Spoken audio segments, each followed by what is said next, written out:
मुर्शिदल करीम जे तरफा जेको ज़िक्र मिलना है एतरो तरफ करीम जी ज़ात बरकत में कुर्ब रखियो आहे पंहिंजो फसल बाझ रखी आहे मलफूज़ा शरीफ में तव्हां पढ़ी ॾिसो हिकिड़ो शख़्स आहे जंहिंजो ॿाल गुम थी वियो आहे ढगियूं आहिनि या मेहूं आहिनि ॻोल्हींदे कोहिस्तान जे जबल में वञी करे पहुतो आहे उन जाइ ते जॾहिं वञी करे ॾिसे मलफूज़ा शरीफ में ज़िक्र आहे हज़रत रोज़े धणी रज़ियल्लाहु ताला अन्हु जो फ़क़ीर हुयो मेहूं ॻोल्हींदे जॾहिं अची करे जबल में पहुतो त उते के ला इलाहा इल्लल्लाह जे ज़िक्र जा आवाज़ ॿुधण में आया।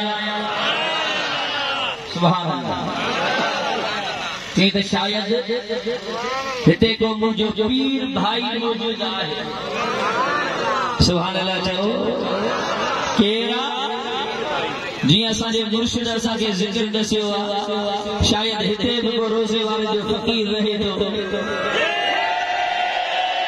सुभान अल्लाह। माशाअल्लाह। ही जायूं ही इलाइक़ो उहो आहे जंहिं जाइ ते अल्लाह जा नेक सालिह भलारा बांधा रही। अल्लाह करीम हिननि जायुनि ते मुहब्बतनि सां ज़िक्र सां हमेशा आबाद रखे। ख़ुदा कंदो भाग्यनि जा वधार ख़ाली न हूंदा आहिनि महिरबानी इहे त थींदियूं रहंदियूं आहिनि। हबीब करीम सल्लल्लाहु अलैहि वसल्लम जा प्यारा उम्मतियो हज़रत खलीफो नबी बख्श रहमतुल्लाह तआला अलैहि खलीफो गुलाम नबी रहमतुल्लाह तआला अलैहि ये अल्लाह जा उहे कामिल भलारा बांधा हुया जिन जमायत ते अदब तहज़ीब वारा उहे ज़िक्र फ़िक्र वारा तरीक़ा ॿुधाया। हज़रत रोज़े धणी रज़ियल्लाहु तआला अन्हु जी जमायत में अहिड़ा कामिल वली थी गुज़रिया आहिनि। खुदा तो जाने त उन्हनि दरगाह मुबारक में जे करे पंहिंजे मुर्शिदनि जे उन अक़ीदत मोहब्बत एहतराम जे करे पंहिंजा सिलसिला हलाया कोन के बाक़ी न त हज़रत रोज़े धणी जे फ़क़ीरनि में कलंदर मौजूद हुया। ज़ोर सां चओ सुभान अल्लाह। हबीब करीम सल्लल्लाहु अलैहि वसल्लम जा प्यारा उम्मतियो त ही जायूं उहे जायूं आहिनि जिते ही अल्लाह वारा हलिया।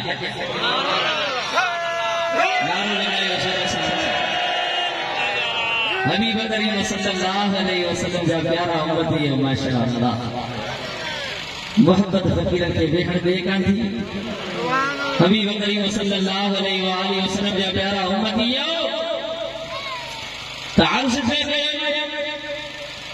वो फ़क़ीर जो आयो ॾिठई त जबल में जो ला इलाहा इल्लल्लाह जो आवाज़ जो अचे शायदि हिन जाइ ते को मुंहिंजो पीर भाई आहे ॻोल्हे वञी करे हुन सां सुहबत कयां कचहरी कयां। सुभान अल्लाह। सुहबत सुतेरिन जी ई पिण वॾी हाज। हज़रत रोज़े धणी रज़ियल्लाहु ताला अन्हु जिन कलात जे तरफ़ सफ़र सां तशरीफ़ वठी विया उते हिकिड़ो अल्लाह जो कामिल माण्हू रमज़ान में एतिकाफ़ में वेठो गालिब बिन अब्दुर रहमान उन जो नालो एतिकाफ़ में वेठो हुयो। ख़बर पियसि त आरिफ़नि जो इमाम दावत ते तशरीफ़ वठी आयो आहे। देर कान कयई एतिकाफ़ शरीफ टोड़े करे हज़रत रोज़े धणी जी बारगाह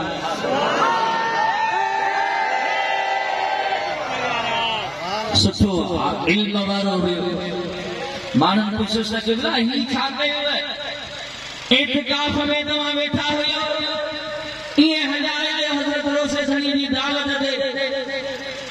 उन बुज़ुर्ग इहो बैद पढ़ियो त सुहबत अथस पेरन जी ई पण वॾी हाज कज़ा कज नमाज़ गज़र वराइण वेसलो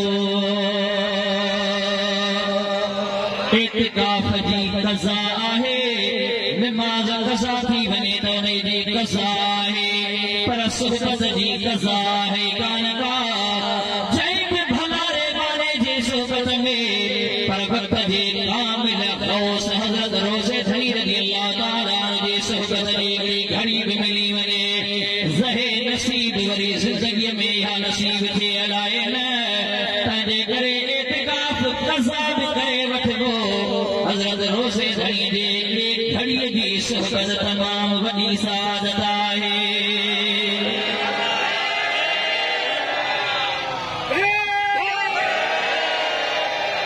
असां तव्हांखे ज़रूरत आहे इन ॻाल्हि जी छाजी सुहबत जी असां मां उहे जेके अॻु में असांजो रिवायतूं हुयूं छा हूंदो हुयो वॾनि जी सुहबत में वेहबो हुयो उन्हनि खां दरगाह मुबारक जा आदाब उसलूब तौर तरीक़ा उहे सिखबा हाणे असांजो नौजवान को वॾनि जी सुहबत में वेहे ई न हिकिड़ो त हिन उन्हनि खे